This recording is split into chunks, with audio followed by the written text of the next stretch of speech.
4 billion years ago, asteroids rained down on the newly formed moon, tearing into the surface. Where the fractured crust is thinnest, molten lava seeps from the moon's hot interior, spreads out in giant pools, and solidifies to form the scars we see today from Earth.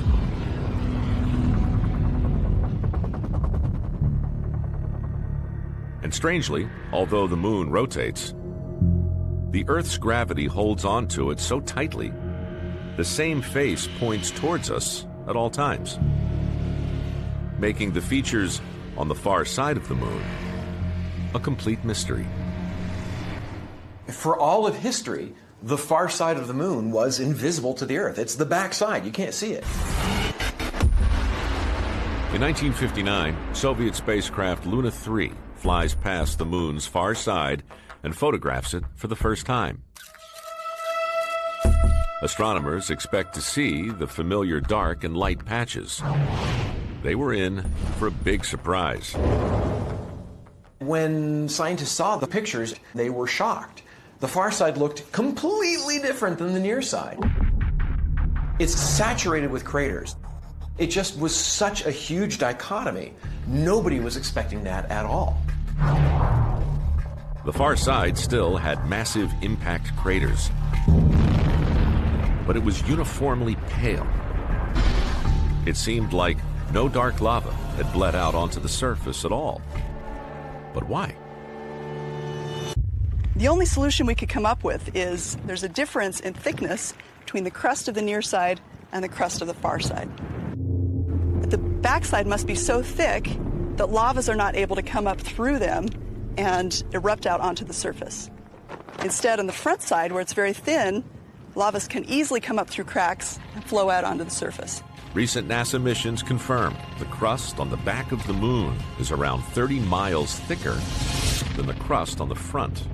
The far side is thicker. It's not like, oh, part of it is and part of it isn't. No, it really, the other side of the moon has a thicker crust than the near side.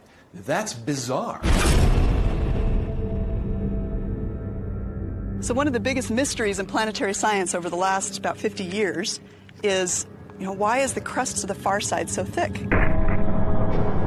The impact theory doesn't really cover that. It just forms the moon, but it doesn't say why one side should be so different than the other one, unless something strange happened.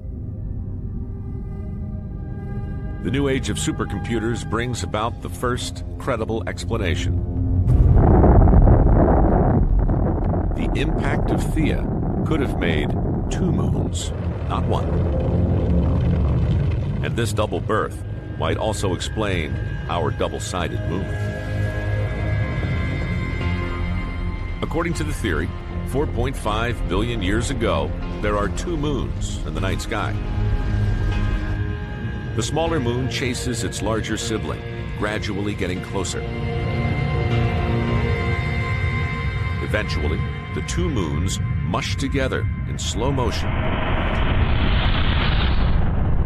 And the smaller moon covers the far side of the larger moon, creating a new, much thicker crust.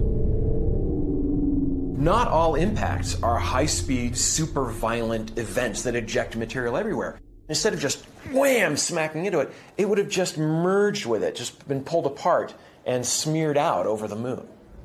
Essentially, when you look at one half of the moon, you see more of one body, and when you look at the other side of the moon, you see more of the other body that kind of wrapped around the first body, and so it's thicker on that side. 影视品 APP 等你下载。